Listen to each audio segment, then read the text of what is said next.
हाँ जी, आ गए। चलिए आ गए हैं तो अब अपने टॉपिक को हम शुरू करते हैं। फिलहाल आज का ये वीडियो क्लास 12 के उन प्रत्येक स्टूडेंटों के लिए ये वीडियो बहुत ही ज़्यादा इंपॉर्टेंट होने वाला है जो अपने बोर्ड एग्जाम 2025 की तैयारी कर रहे हैं और हिंदी में वो एक बेहतर तैयारी करना चाहते हैं, क्योंकि आज के इस वीडियो में हम क्लास 12 हिंदी का एक इंपॉर्टेंट प्रश्न पत्र को सॉल्व करने वाले हैं जो आपका सामान्य हिंदी का है। न्यू पैटर्न पे आधारित ये हमारा प्रश्न पत्र है जिसको आज के इस वीडियो में कंप्लीटली सॉल्व कराने का हम प्रयास करेंगे। देखिए, जो हम टॉपिक बता रहे हैं ये सभी टॉपिक आपके, मतलब मैं ऐसे कहूँ ना, ऐसे ही आपके बोर्ड एग्जाम 2025 में भी प्रश्न पत्र मिलने वाले हैं और इसमें एक लगभग टॉपिक आपके एग्जाम में मिलेंगे, ये मुझे पूरा विश्वास है। तो वीडियो को अंत तक देखिएगा और केवल देखने से नहीं होगा दोस्त, कॉपी पेन लेकर बैठिएगा, क्योंकि कॉपी पेन लेकर बैठेंगे, कुछ नोट डाउन करेंगे जिससे आपको ही बेनिफिट होगा आपके एग्जाम में। बात समझ रहे हैं ना? चलिए जी, समझ रहे हैं तो अच्छी बात है। अच्छा, यहाँ पे इतना बेसिक बात है पता है, नाम अनुक्रमांक लिखना होता है, 3 घंटे 15 मिनट का प्रश्न पत्र होता है और आपका पूर्णांक होता है वो 100 नंबर का होता है हिंदी में, ठीक है ना। चलिए, यहाँ पे कुछ निर्देशांक दिए गए होते हैं, इसको पढ़ सकते हैं, कोई दिक्कत वाली बात नहीं है। सबसे पहले यहाँ से हमारा प्रश्न स्टार्ट होता है ऑब्जेक्टिव क्वेश्चन से।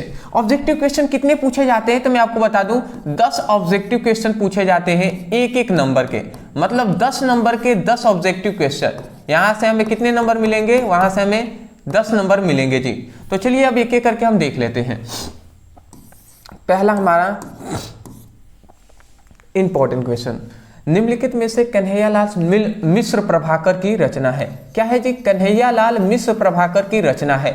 वो कौन है जी? विचार प्रवाह है, या परख है, या मिट्टी हो गई सोना है, या साहित्य और समाज है। मैं आपको बता दूं, कन्हैयालाल मिश्र प्रभाकर की जो रचना है वो क्या है? मिट्टी हो गई सोना है। क्या हो गई ये? मिट्टी हो गई सोना। तो ये हमारा ये पहला ऑप्शन करेक्ट हो जाएगा। समझ रहे हैं ना? याद कर लीजिएगा, इंपॉर्टेंट है जी। अगला आता है विचार और वितर्क के लेखक है। कौन है जी विचार और वितर्क के लेखक? तो वो कौन है? महावीर प्रसाद द्विवेदी जी हैं, हजारी प्रसाद द्विवेदी जी हैं, या प्रोजी सुंदर जो रेड्डी हैं वो है, या राय कृष्ण दास जी हैं। याद रखें, विचार और वितर्क के जो लेखक है ना वो हजारी प्रसाद द्विवेदी जी हैं। कौन है जी? हजारी प्रसाद द्विवेदी जी। तो ऑप्शन आपका जो थर्ड है वो सही हो जाएगा। अगला आता है हमारा, निम्नलिखित में से हरिशंकर परिसाई के निबंध संग्रह है। हरिशंकर जो परिसाई है इनका निबंध संग्रह कौन सा है जी? विचार प्रवाह है, या पृथ्वी पुत्र है, या प्रस्तुत प्रश्न है, या निम्नलिखित तब की बात और थी। हरिशंकर परसाई की जो निबंध संग्रह है वो क्या है जी? वो है तब की बात और थी। ये इनका हो जाएगा, तब की बात और थी। तो ऑप्शन आपका डी करेक्ट हो जाएगा। समझ रहे हैं ना? चलिए जी, अच्छी बात है अगर आप समझ रहे हैं तो। अगला हमारा घड़ी का यहाँ पे प्रश्न आता है, क्या है जी? कि जयशंकर प्रसाद द्वारा रचित ध्रुव स्वामी की रचना विधि है। वो कौन है जी? एकाकी है, नाटक है, या जीवनी है, या उपन्यास है। तो आप याद रखेंगे कि जो जयशंकर प्रसाद जी द्वारा रचित ध्रुव स्वामी की रचना विधि है तो वो कौन सा है जी? तो वो है हमारा नाटक। नाटक क्या है? ध्रुव स्वामी की क्या है? रचना विधि है, ठीक है ना। अगला आता है, क्या भूलूं और क्या याद करूं की रचना विधि है। ये क्या हम कह रहे हैं? क्या भूलूं और क्या याद करूं रचना विधि है। किसका?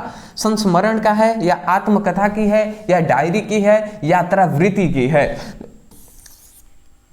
यात्रावृत्ति वर्त, यहाँ पे आत्मकथा ही होगा, ठीक है ना। क्या भूलूं और क्या याद करूं की रचना की विधि, आत्मकथा जी, ठीक है ना। आत्मकथा याद रखेंगे, क्या भूलूं और क्या याद करूं आत्मकथा की रचना है।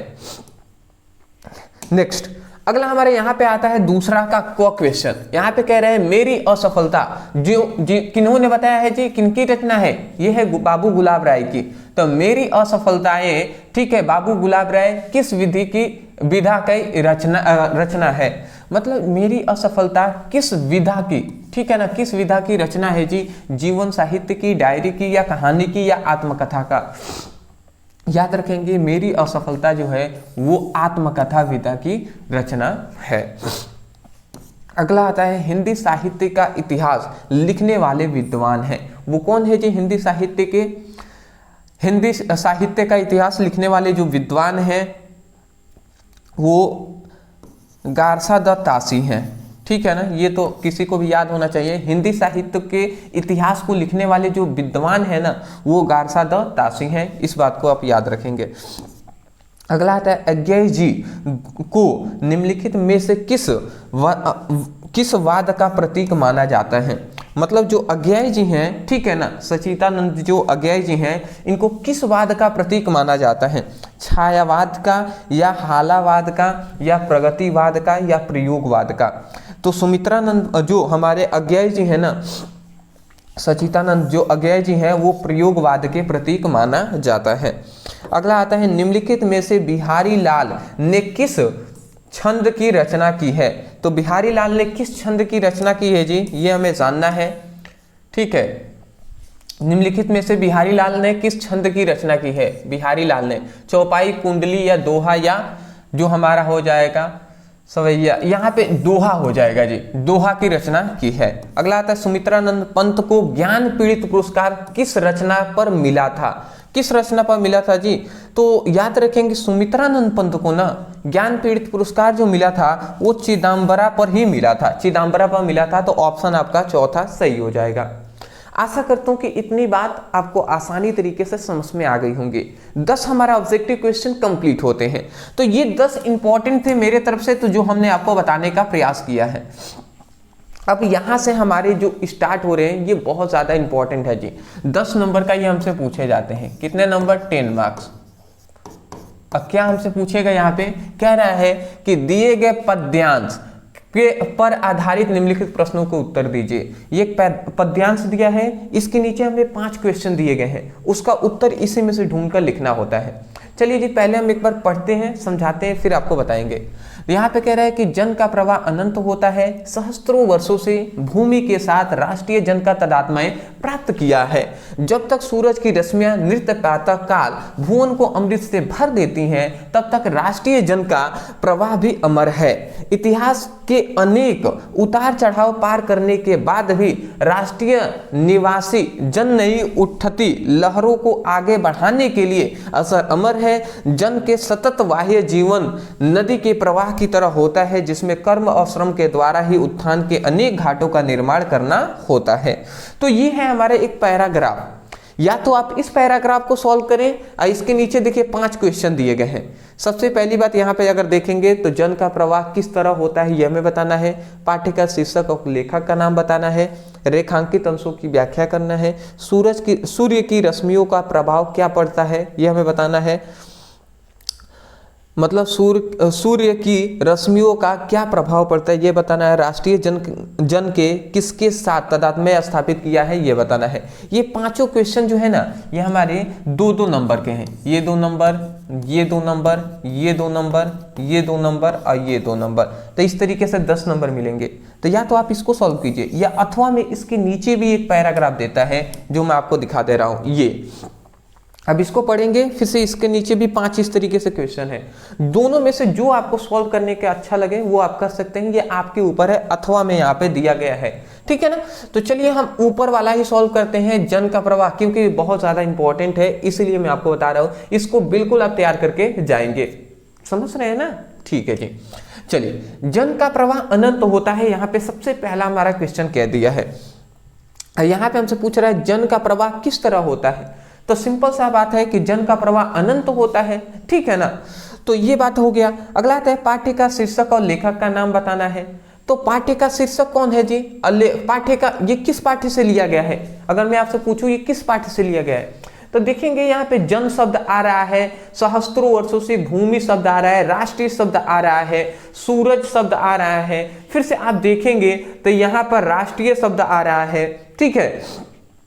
तो इसमें अनेक घाटों का निर्माण होता है, मतलब राष्ट्रीय शब्द ज्यादा आ रहा है, ठीक है ना। तो इसका मतलब राष्ट्र के स्वरूप चैप्टर से लिया गया है, जिसके लेखक कौन है? वासुदेव शरण अग्रवाल जी हैं। तो यही बात हमें पकड़ लेना है। तो शीर्षक क्या हो जाएगा? राष्ट्र का स्वरूप, लेखक का नाम वासुदेव शरण अग्रवाल जी हो जाएगा। समझ रहे हैं ना? तो चलिए अब हम लिखकर इसको दिखाते हैं। देखिए यहाँ पे हमने लिखा हुआ है कि जन का प्रवाह किस तरह होता है, तो आप लिख देंगे जन का प्रवाह अनंत होता है। फिर से लिखा गया पाठ्य का शीर्षक और लेखक का नाम लिखिए, तो क्या लिखेंगे, पाठ्य का नाम ऐसे ही लिखेंगे, पाठ्य का नाम राष्ट्र का स्वरूप, लेखक का नाम वासुदेव शरण अग्रवाल जी, ठीक है ना। तीसरा हमसे कह रहा था ना रेखांकित अंशों की व्याख्या करने को, तो इसमें रेखांकित अंश कौन है मैं आपको बता दूं, यहां पे कह रहा था इसका रेखांकित अंशों की व्याख्या करने का तीसरा क्वेश्चन, तो यहां से यहां तक ये टोटल ये रेखांकित अंश है जी, ठीक है ना, यहां तक ये इतना क्या है रेखांकित अंश है, इसको व्याख्या करना है। कह रहा है कि जन का प्रवाह अनंत होता है, ठीक है, मतलब जन जो है ना उनका प्रवाह अनंत है, ये मतलब हम कह सकते हैं कि जन का प्रवाह अनंत है, ये लगातार जो क्या होता है परिवर्तित होते रहते हैं, ठीक है, और ये पीढ़ी दर पीढ़ी अपना अस्तित्व बनाए रखते हैं। अगला कह रहा है सहस्त्रों वर्षों से भूमि के साथ राष्ट्रीय जन ने तदात्म्य स्थापित किया हुआ है, मतलब भूमि के साथ राष्ट्र मतलब हजारों वर्षों से जो जन है ना, ठीक है, जो मनुष्य हैं जीव जंतु हैं सब कुछ अपना अस्तित्व इस भूमि पर स्थापित किए हुए हैं। जब तक सूरज की रश्मियां नृत्य प्रातःकाल भुवन को अमृत से भर देती हैं तब तक राष्ट्रीय जन का जीवन का प्रवाह भी अमर है। मतलब जब तक सूरज की जो हम कह सकते हैं प्रकाश है ये सब पड़ती रहेंगी, ठीक है, जब तक सूरज की प्रकाश पृथ्वी पर पड़ती रहेगी अच्छे से रहेगी तब तक इस पृथ्वी पर जीवन जो है वो अमर रहेगा, हमेशा पीढ़ी दर पीढ़ी चलता रहेगा, ठीक है। तो ये सब बातें कहा गया है जी, कैसे लिखना है ये हम आपको बता दे रहे हैं। देखिए सबसे पहली बात जैसे आपको दिया है ना इसी में थोड़ा सा आप अपने तरफ से ऐड करके आप लिख सकते हैं, ठीक है, या मतलब मैं कह सकता हूँ थोड़ा बहुत पढ़ेंगे तो इधर उधर थोड़ा सा शब्द जैसे सहस्त्रों वर्षों लिखा गया है तो इसके जगह पे आप लिख सकते हैं हजारों वर्षों से, तो इस तरीके से बना के लिखेंगे तो भी आपको फुल नंबर मिलेंगे, या जैसे हम आपको बता रहे हैं ऐसे भी लिखते हैं ना तो वो भी आपको फुल ही नंबर मिलेंगे। तो चलिए जी यहाँ पे हम बता दे रहे हैं, देखिए यहाँ पे रेखांकित अंश हमने लिखा हुआ है, उत्तर के साथ हम बताएंगे आपको रेखांकित अंशों की व्याख्या। यहाँ पे लिखा गया है प्रत्येक राष्ट्र का इतिहास निरंतर परिवर्तित होता रहता है, जन का प्रवाह अनंत होता है। अनंत का मतलब क्या है कि वो कभी समाप्त नहीं हुआ, हमेशा परिवर्तित होता रहेगा, ठीक है ना। तो वही क्या कहा है प्रत्येक राष्ट्र का इतिहास निरंतर परिवर्तित होता रहता है, मतलब लगातार कंसिस्टेंट परिवर्तित होता रहता है। अगला कह रहा है उसमें अनेक उतार चढ़ाव आते हैं, मनुष्य अपनी पीढ़ी दर पीढ़ी अपने राष्ट्र के साथ जुड़ा रहता है, इसी कारण मनुष्य हजारों वर्षों से अपनी भूमि पर तदात्म्य स्थापित किया हुआ है, ठीक है ना। जब तक राष्ट्र रहेगा राष्ट्र की प्रगति होती रहेगी, तब तक राष्ट्रीय जन का जीवन भी अमर रहेगा। तो ये बातें कह दिया गया जी, ठीक है ना। आप इसको एक दो बार पढ़ेंगे ना सब याद हो जाएगा, कोई दिक्कत वाली बात नहीं है। अगला कह रहा है सूरज की रश्मियों का क्या प्रभाव पड़ता है, चौथा क्वेश्चन था। तो सूरज की रश्मियों का क्या प्रभाव पड़ता है, तो सूरज की रश्मियों के प्रभाव से राष्ट्रीय जन का जीवन भी अमर है। ये अभी आपको उसी में दिखाया गया था, दिखा दूं मैं, चलिए अभी मैं इसको दिखाता हूं। अगला कह रहा है घाटों का निर्माण का क्या आशय को स्पष्ट कीजिए। घाटों का निर्माण का क्या आशय है जी, इसका अर्थ क्या है ये समझिए। तो घाटों के निर्माण का आशय मनुष्य अपने कर्म और श्रम के द्वारा विकास के लिए क्या अपना पदचिन्ह छोड़ जाता है।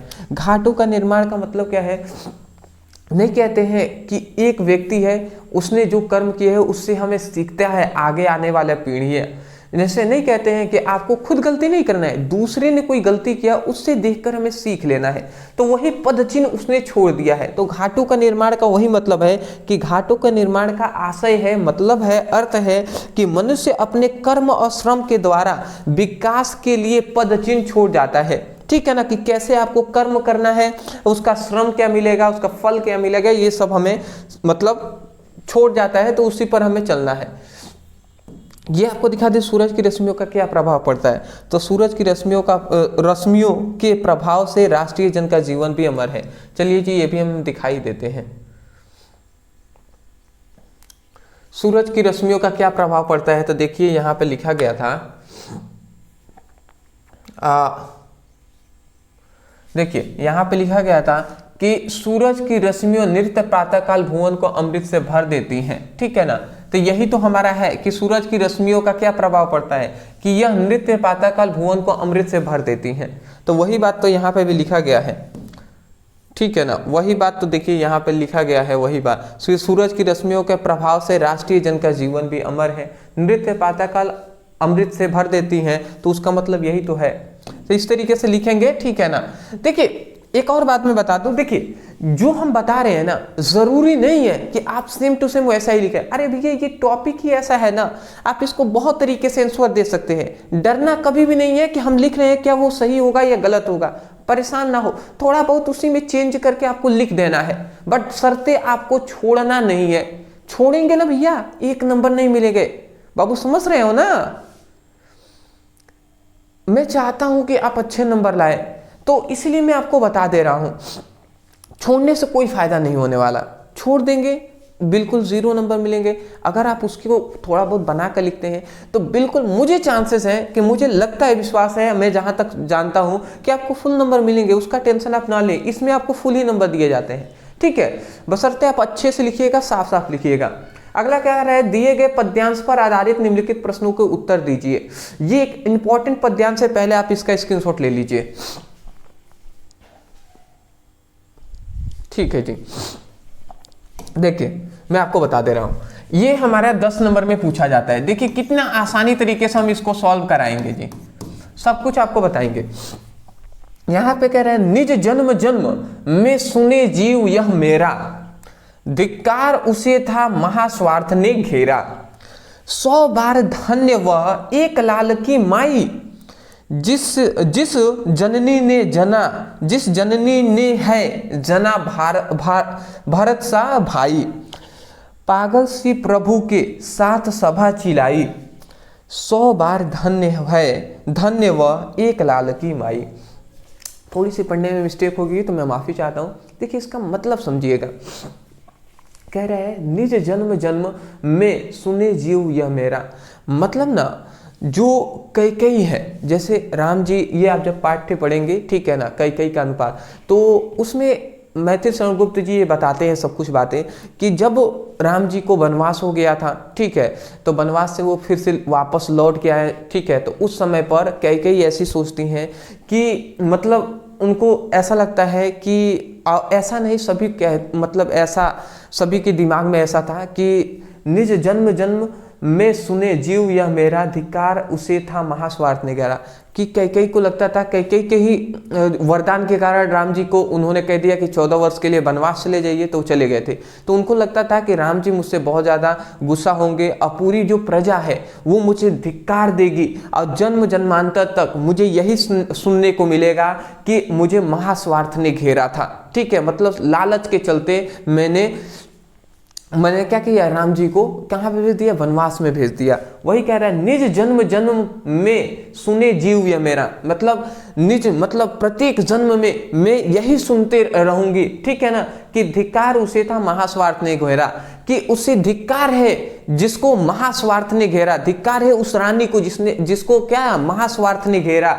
और 100 बार धन्य वह एक लाल की माई, जिसे जननी ने है जना भरत सा भाई।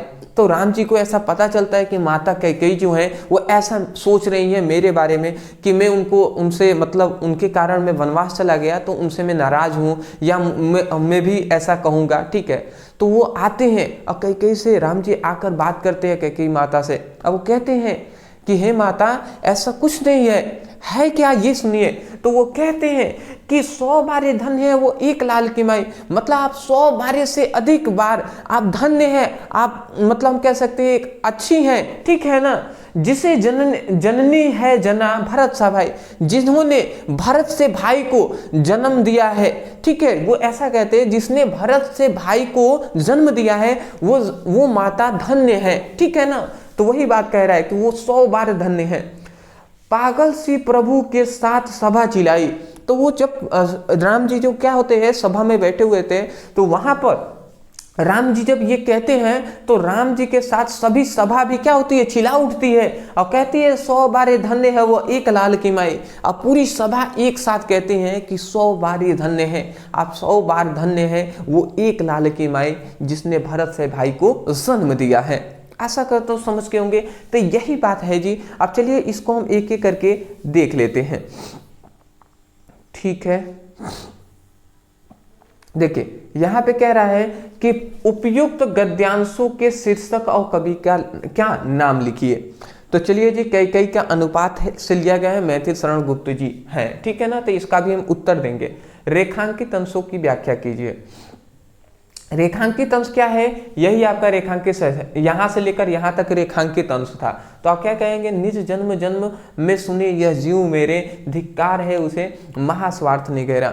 मतलब वही बात है कि कई ये सोचती हैं कि मुझे धिक्कार है, हमें 100 बार से या 100 मतलब जन्म जन्मांतर तक मुझे यही सुनने को मिलेगा कि धिक्कार है उस रानी को जिसको महास्वार्थ ने घेरा हुआ था। तो ये अभी हम उत्तर इसका देंगे, आप परेशान ना हो, ठीक है।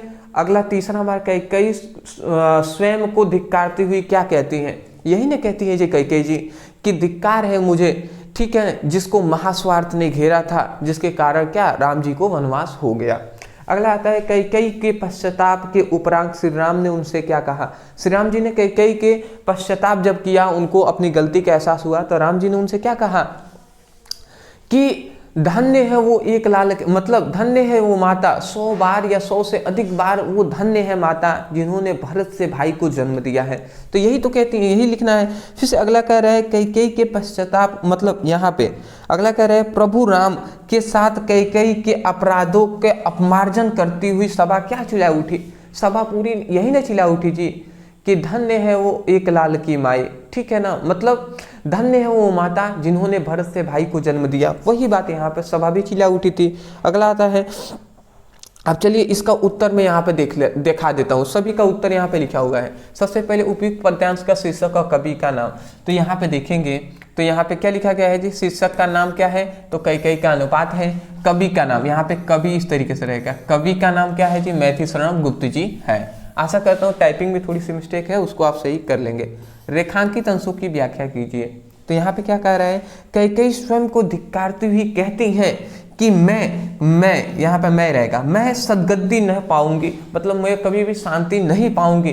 जन्म जन्मांतर तक मेरे प्राण यही सुनते रहेंगे कि रघुकुल की उस रानी को धिक्कार है जिसे घोर स्वार्थ ने घेर कर ऐसे अनुचित कर्म कराया है। उसने धर्म का विचार बिल्कुल छोड़ दिया और अधर्म के आचरण किया, ठीक है ना। मतलब धर्म का विचार तो बिल्कुल उन्होंने छोड़कर अधर्म की पथ पर, अधर्म के मार्ग पर वो चली गई, जिसके कारण राम जी को वनवास हो गया।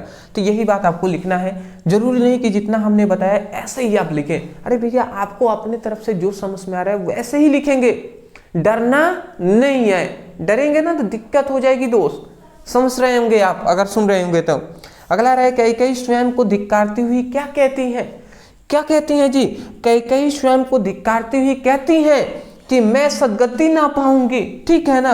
जन्म जन्मांतर तक मेरे प्राण यही सुनते रहेंगे कि रघुकुल की उस रानी को स्वार्थवश ऐसा अनुचित कर्म कराया। रघुकुल की जो रानी है उसको स्वार्थ ने अनुचित कर्म कराया है, यही वो सोचती हैं जी, ठीक है। आशा करता हूं कि आपको समझ में आ गया होगा। अगला यहाँ पे कह रहा है कई के पश्चाताप के उपरांत श्री राम ने उनसे क्या कहा? यही ने कहा जी कि धन्य है वो 100 बार धन्य है वो माता जिन्होंने भरत से भाई को जन्म दिया। तो वही लिखा गया है कई के पश्चाताप के उपरांत श्री राम ने उनसे कहा कि तुम अभाग्नि नहीं हो, वह माता तो 100 बार से अधिक 100 बार धन्य है जिसने भरत से भाई को क्या दिया है? जन्म दिया, ठीक है ना। अगला कह रहा है प्रभु राम के साथ कई के अपमार्जन करते हुए सभा क्या चिल्ला उठी? यही ना कहा जी, प्रभु राम के साथ कई के अपराध का अपमार्जन करते हुए, माफ करते हुए सभा चिल्ला उठी कि भरत जैसे महान धर्मशाली पुत्र को जन्म देने वाली माता धन्य है, सैकड़ों बार धन्य है। यही कहा था, ठीक है ना। सभा सभी चिल्ला उठे थे। तो आशा करता हूं आप समझ गए होंगे, ठीक है ना।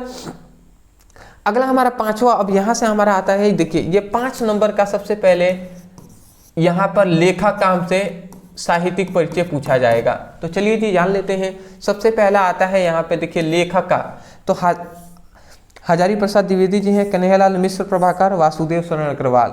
चलिए जी इनमें से हम एक देख लेते हैं इंपॉर्टेंट, जो है वासुदेव शरण अग्रवाल जी का।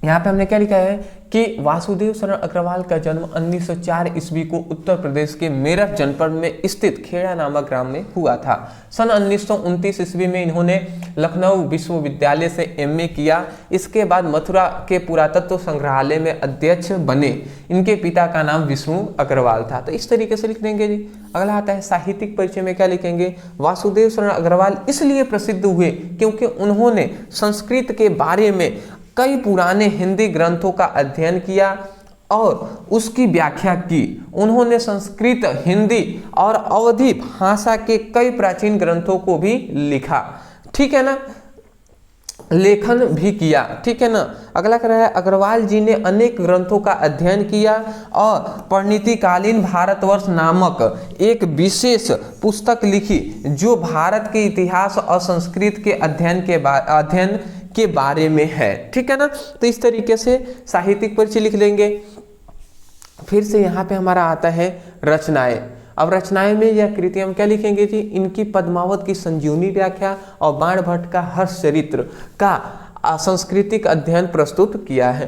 पहला है निबंध संग्रह जिसमें आता है भारत की एकता है, कल्पलता है, कल्पवृक्ष है, पृथ्वी पुत्र है और कला और संस्कृत है। ये पृथ्वी पुत्र अलग है और कला और जो हमारा संस्कृत है ये अलग है, ठीक है ना। ये निबंध संग्रह।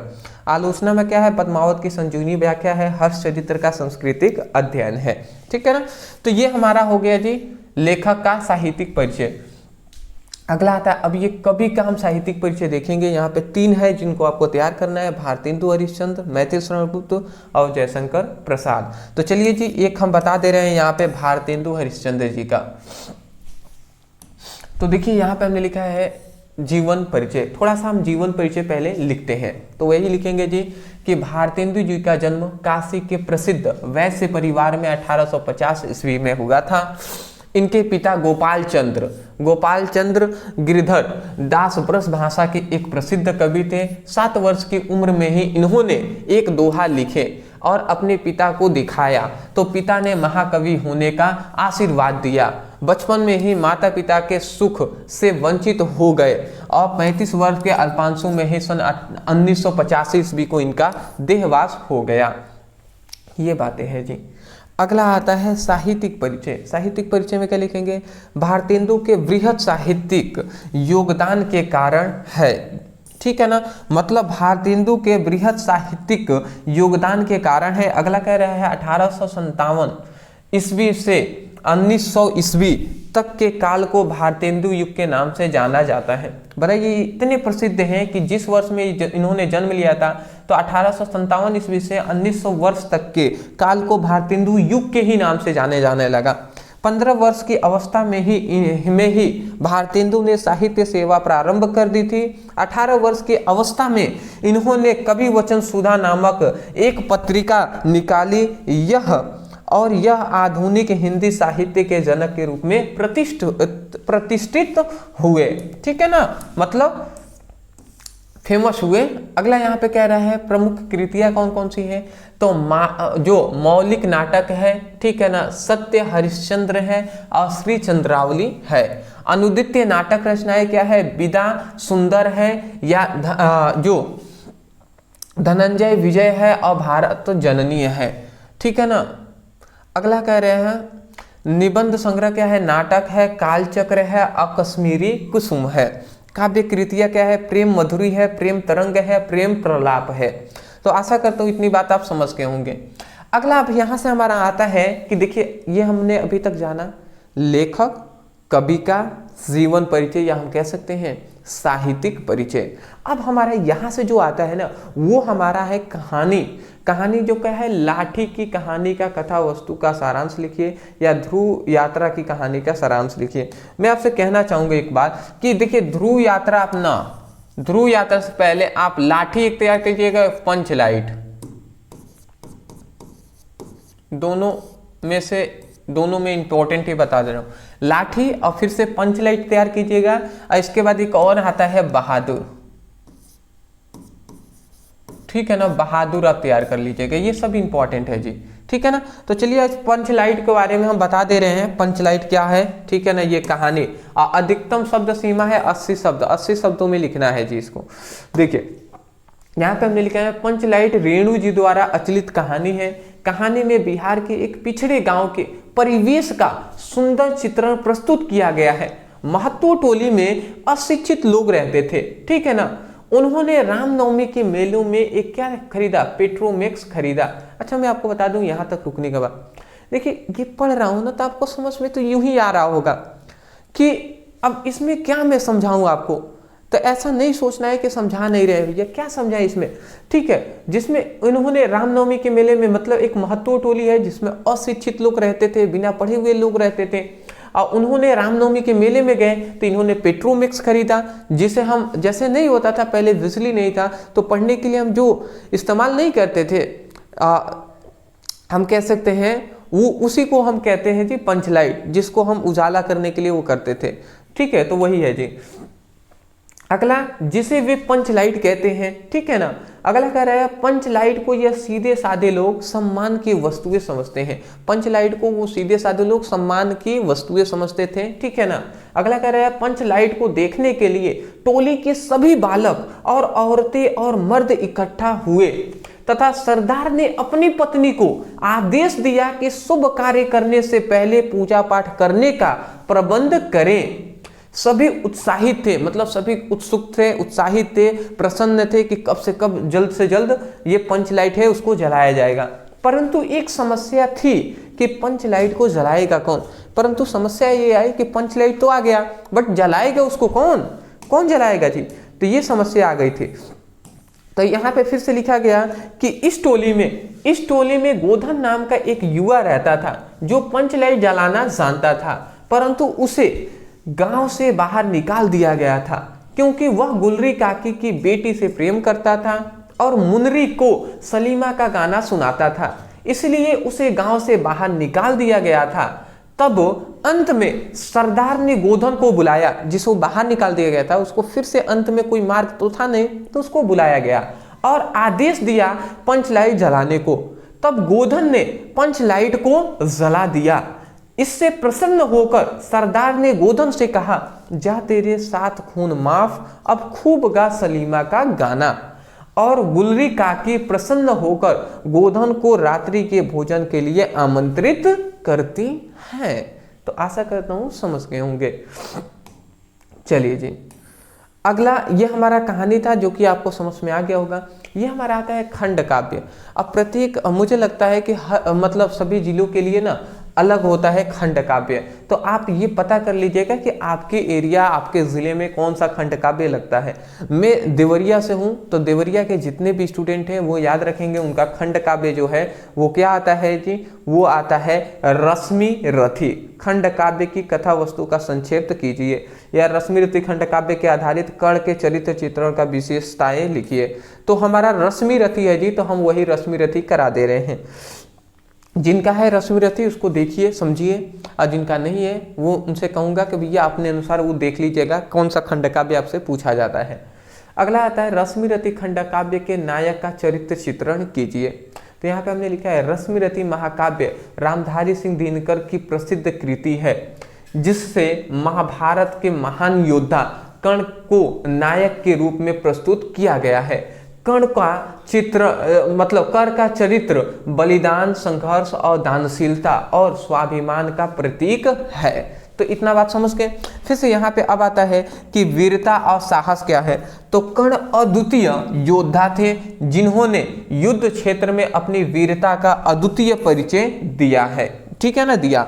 दानशीलता मतलब दानवीर भी थे, तो कर्ण को दानवीर कहा जाता है क्योंकि उन्होंने बिना किसी भेदभाव के हमेशा दान दिया, जहां तक कि अपने कवच कुंडल भी इंद्र को दान दिए, ठीक है ना। तो ये बात है जी। संघर्ष में जीवन, उनका जो जीवन था वो संघर्ष में बीता है। तो वही लिखा गया है, जन्म से सूत पुत्र होने के कारण उन्हें समाज के तिरस्कार सहना पड़ा, लेकिन उन्होंने अपनी क्षमताओं से महानता प्राप्त की। तो ये बातें हैं जी। तो ये सब इनकी विशेषताएं हैं। अगला यहाँ पे फिर से लिखा गया है कि मित्रता। तो कर्ण ने दुर्योधन के प्रति जीवन भर निष्ठा रखी और उसके संकट के समय में उसका साथ दिया, ठीक है ना, दुर्योधन का साथ दिए थे कर्ण ने। स्वाभिमान, कर्ण ने स्वयं अपना सम्मान के लिए संघर्ष किया और अर्जुन के सामने कभी नहीं झुके, ठीक है ना। कुल मिलाकर कर्ण का चरित्र संघर्ष, आत्मसम्मान, बलिदान का अद्वितीय गाथा है जो पाठकों के प्रेरित करता, ठीक है ना, जो पाठकों को प्रेरित करता है। मतलब कर्ण से हम बहुत कुछ सीख सकते हैं दोस्त, ये तो रियलिटी बात है। जैसे कि उनसे संघर्ष सीख सकते हैं, आत्मसम्मान सीख सकते हैं, बलिदान सीख सकते हैं, दानवीरता सीख सकते हैं। तो ये सब कुछ बहुत कुछ उनसे सीखा जा सकता है। तो ये आप लिख देंगे जी अगर आता है तो। अगला हमारे यहाँ पे आता है, देख लीजिए, इसको स्क्रीनशॉट पहले कर लीजिए। हाँ जी, अच्छा, ये आपको जो दिखाई दे रहा है ना, मैं आपको बता दूं, ये आपको जो दिखाई दे रहा है ये बहुत ज़्यादा इंपॉर्टेंट है, समझिएगा। कह रहा है दिए गए गद्यांश, मतलब दिए गए संस्कृत गद्यांश में से किसी एक का संदर्भ हिंदी में अनुवाद कीजिए। मतलब ना, एक संस्कृत ये गद्यांश दिया है, इसका संदर्भ हिंदी में अनुवाद करना है, संदर्भ सहित हिंदी में अनुवाद कर देना है। मतलब यहाँ पे क्या कह रहा है, ध्यान से समझेंगे।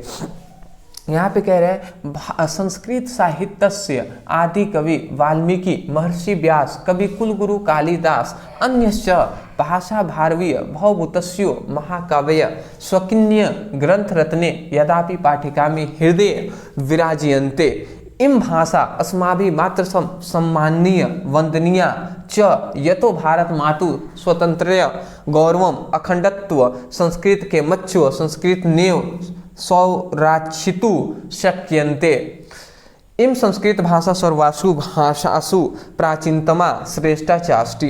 तो ये एक पैराग्राफ है जी, इसका सबसे पहले हमें संदर्भ सहित हिंदी में अनुवाद कर देना है। चलिए हिंदी में अनुवाद हम पहले बता दे रहे हैं, उसके बाद कैसे लिखना है वो हम आपको बताएंगे, ठीक है ना। चलिए जी, तो समझिएगा।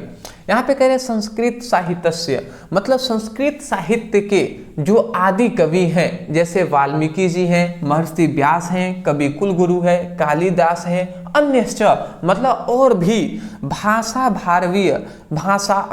भारवीय भवभूतस्य महाकिम शौकिन ग्रंथ रत्ने यदापि पाठिका में हृदय विराजयन्ते।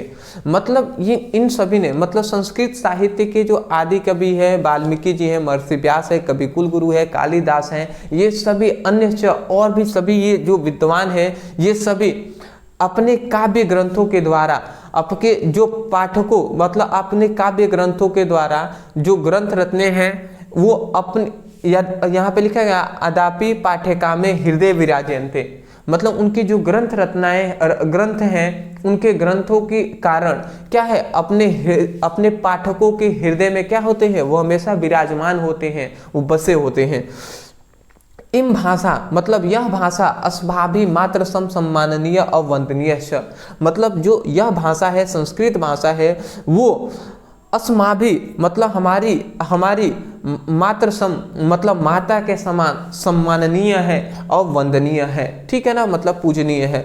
यतो भारत माता स्वतंत्रता गौरवम अखंडता संस्कृत के मच्चो संस्कृतनेव सुरक्षितु शक्यन्ति, मतलब यह भारत माता की स्वतंत्रता, गौरव, अखंडता और सांस्कृतिक एकता, ठीक है ना, संस्कृत के मच्चो संस्कृतनेव सांस्कृतिक एकता और संस्कृत की सुरक्षा करना हमारा क्या है, आवश्यक कर्तव्य है।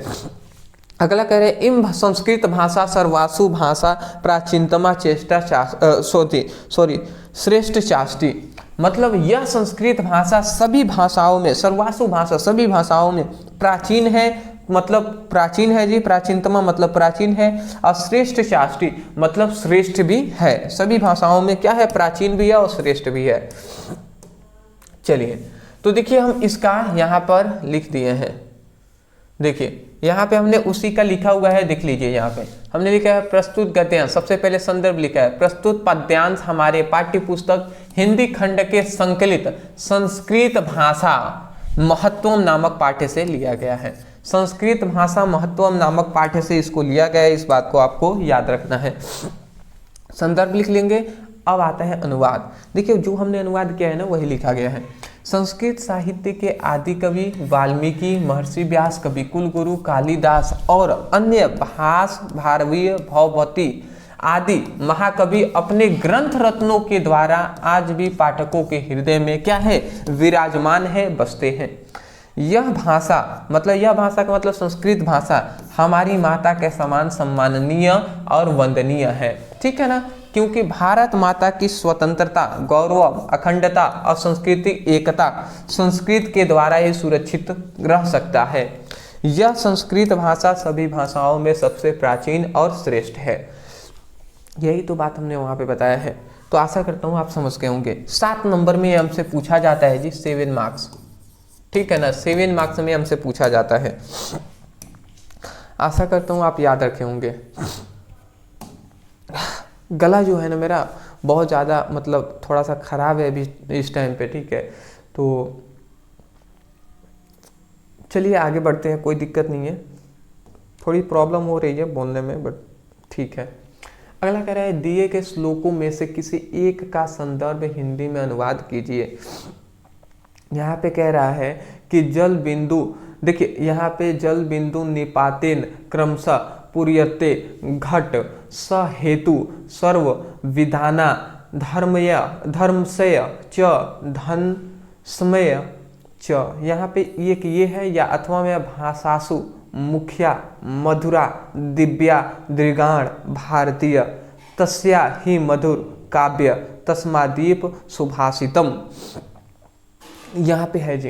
देखिए संस्कृत में ना कुछ थोड़ी सी पढ़ने में क्या होता है, थोड़ी कठिन होते हैं, क्योंकि यहाँ पे जो मात्राएं हैं ना बहुत ही कठिन तरीके से दिए गए होते हैं। तो अगर मैं बहुत ज़्यादा विद्वान नहीं हूँ, ठीक है ना, अदरवाइज मुझसे थोड़ी सी पढ़ने में अगर मिस्टेक हो जाए, कहीं भूल हो जाए तो मैं माफ़ी चाहता हूँ आपसे, ठीक है ना, क्योंकि मैं बहुत बड़ा मैं ऐसा नहीं कह सकता मैं प्रवक्ता हूँ या बहुत बड़ा मैं विद्वान हूँ, ठीक है। तो थोड़ी गलतियाँ हो सकती हैं, तो अगर हो जाए तो मैं माफ़ी चाहता हूँ, ठीक है ना। मैं पहले ही कह दे रहा हूँ क्योंकि बहुत सारे स्टूडेंट हैं, अगर छोटी सी हो जाएंगी तो वो लगेंगे कहने, तो इससे अच्छा है मैं पहले ही कह दूं, ठीक है। अगला आता है हिंदी में अनुवाद। तो बात समझ रहे हैं ना दोस्त, आप समझ रहे हैं, इतना काफ़ी है मेरे लिए। हिंदी में अनुवाद देखिए, चलिए हम इसका ही कर दे रहे हैं। यहाँ पे कह रहा है भाषासु मुख्यम मधुरम दिव्य दिव्गाण भारतीय, मतलब भाषासु मतलब भाषाओं में मुख्य है, प्रधान है, मधुर है, दिव्य है, दिव्गाण भारतीय मतलब हमारा संस्कृत भाषा है। अगला आता है तस्या ही मधुर काव्य, और उससे भी अधिक क्या है, उसके मधुर काव्य है, ठीक है, उसके काव्य मधुर हैं। और तस्मादीप सुभाषितम, और उससे भी अधिक क्या है, उसके सुभाषितम मतलब उसके सुंदर वचन है। तो यही बात हमने यहाँ पे लिखा है कि भाषाओं में संस्कृत सबसे प्रधान, मधुर और अलौकिक भाषा है। उससे अधिक उसके मधुर काव्य मतलब मधुर उसके काव्य हैं, और उसके काव्य से भी अधिक मधुर उसके क्या है, सुभाषितम मतलब सुंदर वचन है। तो आशा करता हूँ आप समझ गए होंगे। अगला यहाँ पे हमारा आता है, देखिए निम्नलिखित आलोक कृतियों, मतलब एक मुहावरा है, इसको लिखना होता है, मतलब मुंह फुलाना, इसका 2 आपको केवल लिखना है, ठीक है ना। मुंह फुलाना मतलब होता है रूठ जाना, हाथ पीले करने का मतलब होता है विवाह करना, ठीक है। दाल में कुछ काला होना मतलब गड़बड़ होना, सावन हरे ना भादो सूखे मतलब प्रत्येक स्थिति में एक जैसे ही रहना, ठीक है ना। तो इसको आप लिख सकते हैं, इसका वाक्य में प्रयोग आप कर सकते हैं, इतना तो आपको आना चाहिए। अपठित गद्यांश से इसको आप सॉल्व कर सकते हैं, इसका स्क्रीनशॉट ले लीजिएगा, थोड़ा सा प्रयास कीजिएगा इसको सॉल्व करने का, ले लिए होंगे ना, इसलिए मैं सॉल्व नहीं करा रहा हूँ, इन्वर्टर मेरा डिस्चार्ज हो रहा है, ठीक है ना, तो मैं जल्द से जल्द इसको कंप्लीट करना चाहता हूँ। तो चलिए अगला यहाँ पे आता है शब्द युग्म का सही अर्थ का चयन कीजिए। मतलब वसन अव्यसन, वसन अव्यसन का मतलब क्या होता है, वसन मतलब होता है वस्त्र, अव्यसन मतलब होता है आदत, तो वस्त्र और आदत हो जाएगी, ठीक है। अन्य और अन्य, अन्य मतलब अनाज, अन्य मतलब दूसरा, अनाज और दूसरा, ये हमारा ऑप्शन हो जाएगा, ठीक है ना। इस तरीके से आप देख लीजिएगा, इसको मैं हटा रहा हूँ, ठीक है, 1-1 नंबर वाला है तो इसको आप देख लीजिएगा। अगला देखिए यहाँ पे ये हमारा इंपॉर्टेंट है, तो मैं आपको बता दे रहा हूँ क्या है जी। हास्य रस श्रृंगार रस का लक्षण और उपयोग लिखिए। हास्य रस है और श्रृंगार रस है, इसमें से कोई एक आपको करना है। फिर से यमक अलंकार और रूपक अलंकार को परिभाषा उदाहरण देना है। दोहा छंद या सोठा छंद का लक्षण और उदाहरण देना है। आप इसको अगर पढ़ना चाहते हैं 6 नंबर में हमसे पूछा जाता है, 6 नंबर अगर आप पढ़ना है ना तो केवल यूट्यूब पे लिखिएगा रस छंद अलंकार, रस छंद अलंकार ब्रदर सर, इतना लिख कर सर्च कर लीजिएगा दोस्त। हमारी वीडियो मिलेगी, उससे बहुत आपको हेल्प मिलेगा। वीडियो में ही सब याद हो जाएगा। परिभाषा के साथ साथ सिंपल उदाहरण हमने दिया है जिसको आप बिना मेहनत के आप उसको तैयार कर सकते हैं। तो केवल सर्च कीजिएगा क्या, रस छंद अलंकार ब्रदर सर, इतना सर्च कर लीजिएगा, वीडियो हमारी मिल जाएगी। अगला आता है अपने गांव अथवा शहर की सफाई हेतु उच्च अधिकारी के पास एक पत्र लिखिए। तो ये पत्र है जी, ठीक है, या अथवा में यहाँ पे दे दिया है बैंक से ऋण प्राप्ति हेतु शाखा प्रबंधक के पास एक आवेदन पत्र लिखिए। तो चलिए जी, यहाँ पर हम यहाँ पे बता दे रहे हैं, ये सफाई के मतलब शहर की सफाई हेतु अधिकारी के पास एक हमें पत्र लिखना है, तो वो समझिएगा। सबसे पहले दिनांक लिखेंगे 27 दिसंबर 2024, ऐसे आप दिनांक हमने लिख दिया है। यहाँ पे लिखेंगे प्रति नगर निगम आयुक्त, नगर निगम कार्यालय, इस तरीके से लिखेंगे। अपना शहर का नाम यहाँ पे इतना लिखने के बाद अपना शहर का नाम लिख दीजिएगा। फिर से आता है विषय, विषय में क्या लिखेंगे, शहर की सफाई व्यवस्था सुधारने के लिए अनुरोध। तो इस तरीके से लिख देंगे, शहर की सफाई व्यवस्था सुधारने के लिए अनुरोध कर देंगे। अब फिर से अब यहाँ से हमारा इंपॉर्टेंट आता है, देखिए कभी भी लाइट ऑफ हो सकता है, इसलिए मैं थोड़ा सा चाहूंगा कि आप इसका स्क्रीनशॉट ले लिए, ठीक है जी, मैं पढ़ दे रहा हूँ।